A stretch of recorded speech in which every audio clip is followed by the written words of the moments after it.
Hi everyone, my name is Leigh. I am an Innerdance facilitator based in Cape Town, South Africa, and I want to share with you a little bit about Innerdance today and some of the recent discoveries that I've been having as well in facilitating groups and holding space for myself as well. Um, Innerdance is one of the most beautiful, intimate, very truthful way of reconnecting and connecting to oneself. Um, the experience lasts between an hour and an hour and a half usually, and this really gives enough time for many things to actually take place.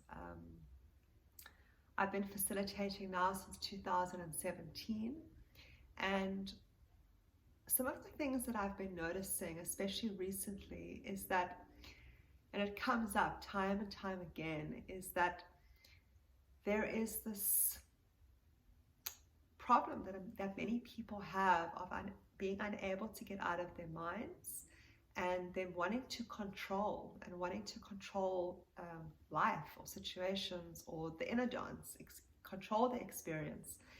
And really what this is about is it's about allowing yourself to truly drop into freedom, surrender, to really just drop all guards and then allow the inner dance to birth through you.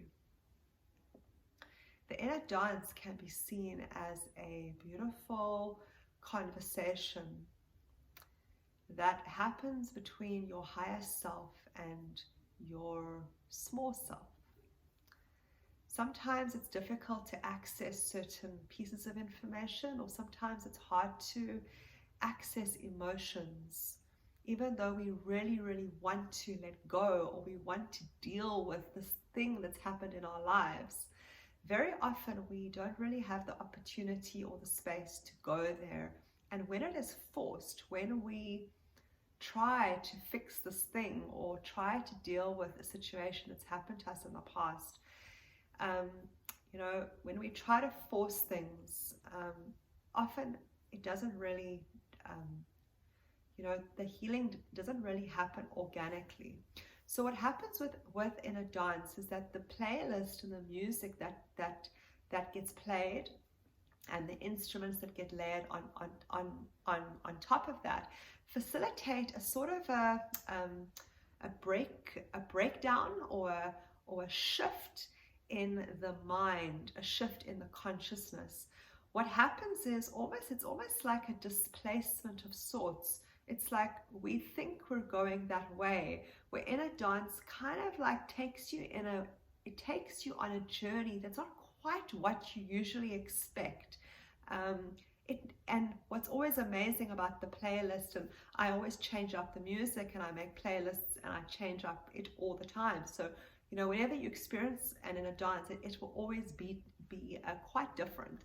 But the music that gets played and gets facilitated has this incredible way of switching the mind off and taking the levels of fear into a space of calmness and trust.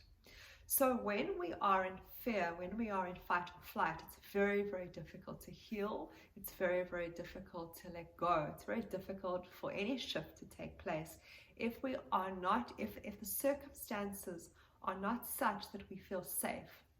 So there's a particular way that the playlist and the facilitation gets created to create that place of trust.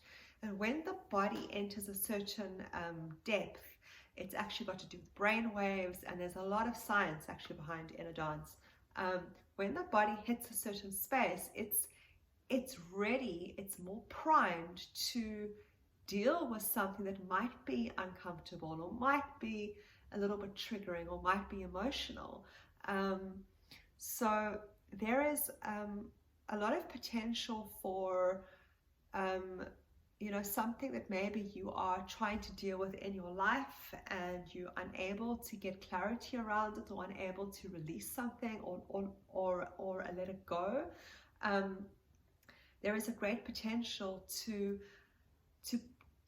bring that story into the inner dance and to really work with it through an embodied experience.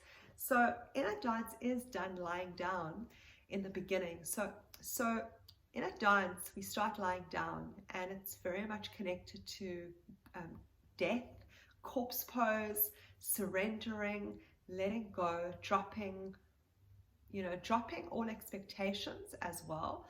And when something goes to sleep, something is then able to awaken. That's really one of the principles of inner dance, is that as things go to sleep, certain things can awaken, and then those things go to sleep again and other things awaken, and so forth, and so on and so forth.